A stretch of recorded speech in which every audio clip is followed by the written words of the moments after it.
Hey, let's talk more about all of this with Democratic Senator Ed Markey of Massachusetts. Senator, you said after the firing that this is reminiscent of Watergate, and we are, quote, careening closer to a constitutional crisis. How are we careening towards a constitutional crisis? Senator Markey, are you there? Yes, I am here. I am here, yes. How are we careening towards a constitutional crisis, as you said in a statement earlier tonight? Well, there are very few moments when our democracy has been more fragile than it is at this moment.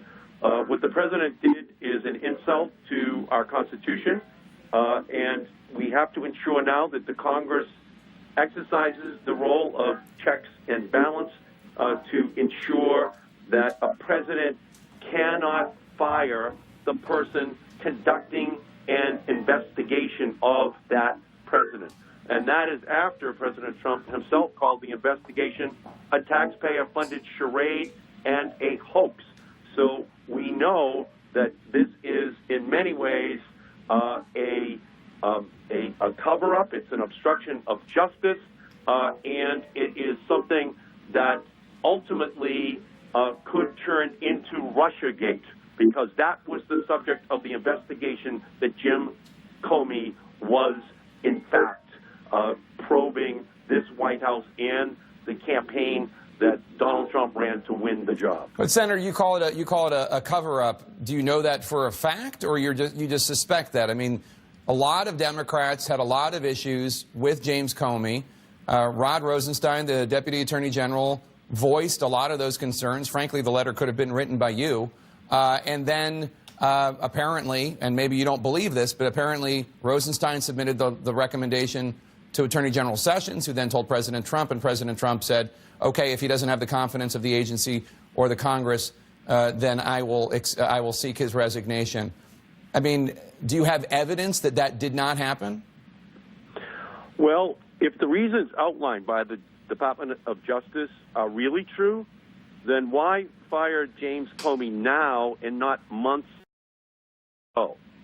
And why not wait until the Inspector General's report has been completed?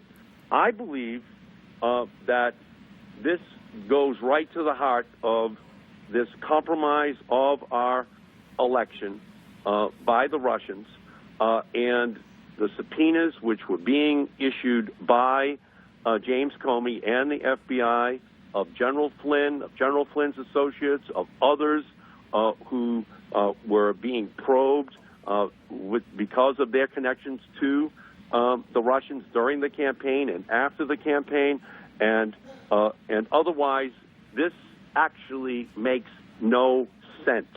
This is something I think that has happened because this investigation is getting too close to the Oval Office. But just to be clear, that's your suspicion. You don't have evidence of it. Well, I think that's the question that we should be asking in the wake of this episode, because otherwise it really does not make any sense. Let me read to you from the letter to Comey from President Trump. He wrote in an odd second paragraph of the letter, quote, while I appreciate you informing me on 3 separate occasions that I am not under investigation, I nevertheless concur with the judgment of the Department of Justice that you are not able to effectively lead the Bureau, unquote. Here is, just for our viewers to remind them, here is what former FBI Director Comey said fewer than 2 months ago. Take a listen. I have been authorized by the Department of Justice to confirm that the FBI, as part of our counterintelligence mission, is investigating the Russian government's efforts to interfere in the 2016 presidential election. And that includes investigating the nature of any links between individuals associated with the Trump campaign, Russian government, and whether there was any coordination between the campaign and Russia's efforts. So that's what Comey said at that hearing in March. And then, of course, this letter today from President Trump to James Comey, firing him, saying that Comey had informed him on 3 separate occasions he is not under investigation. What do you make of that?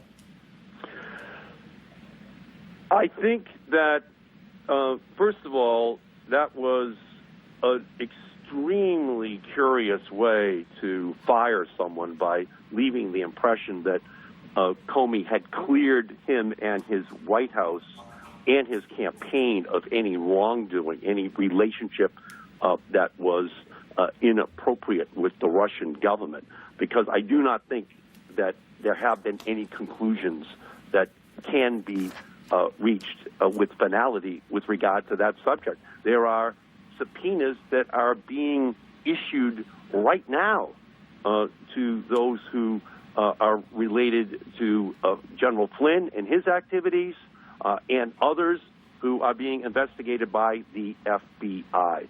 So what I think is that any comments that have been made up until now are still extremely preliminary.